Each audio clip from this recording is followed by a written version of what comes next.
It's been a really wonderful experience to make this recording of Rene Clausen's music. You know, when you record music of a composer who is no longer living, you can kind of become the expert on that.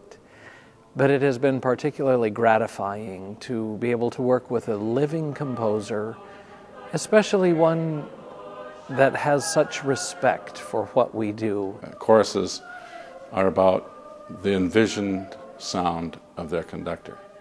So what Charles' musical sensitivity is bringing to this group is to shape and form a wonderful group of professional singers into a first-class sensitive ensemble. He has that empathy, I think, that kind of innate response to the beauty and sensitivity of the choral instrument. Anyone who's ever sung in a high school or college choir and lots of church choirs, anyone who's sung in one of those kinds of choirs has sung the music of Rene Clausen. And it has long been a part of my folder of favorites. It's a wonderful thing to be able to draw on that history. But still, I think fundamentally about who I am as a composer, which has always been rather neo-romantic in style. I love just the visceral sonority of beautiful choral singing, that primary instrument of the beautiful unaccompanied choral sound.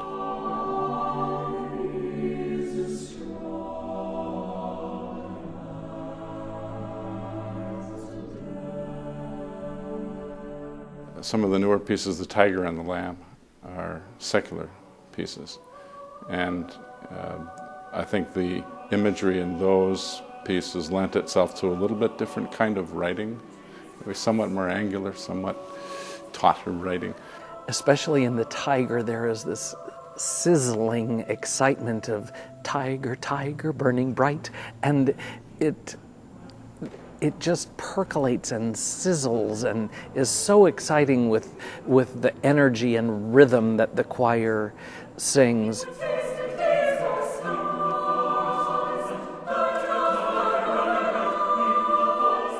What you find is this multicolored tapestry of different sounds, different kinds of points of view of when I was writing these pieces.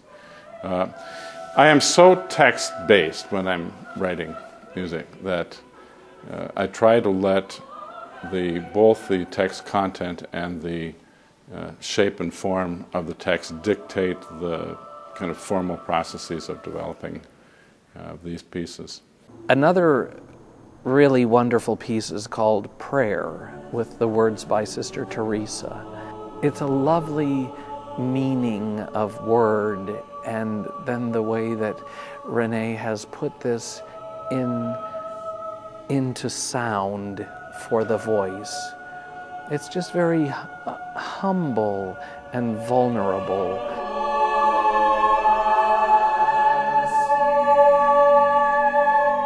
When I think of all that hath life and breath, praise ye the Lord, I go back to the kind of reason, the raison d'être. I wrote the piece in the first place. And over all of the years that this piece has been available, what I have found is that especially high school and college-age choirs, there's things that they can work at in this piece, can do new techniques, something like aleatory, but it's very approachable for them.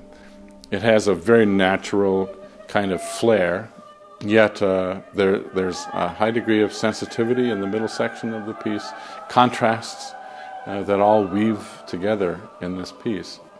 I'm very grateful for that opportunity to have the piece performed at such a high level to inspire other choirs. People will be able to hear the Kansas City Chorale do the music of Rene Clausen, and we will have put our stamp on his music. the combination of Charles and the choir together. That's where I hear high art. And when you hear high art come forth, we're all elevated. What more beautiful thing can you say about a group than that they have the ability to elevate us aesthetically by refined sensitivity, by pursuit of perfection. We need these things. All of us need these things to aspire to beauty. And all of those words, to me, represent what this group is about and what this music making is about. And I'm very grateful.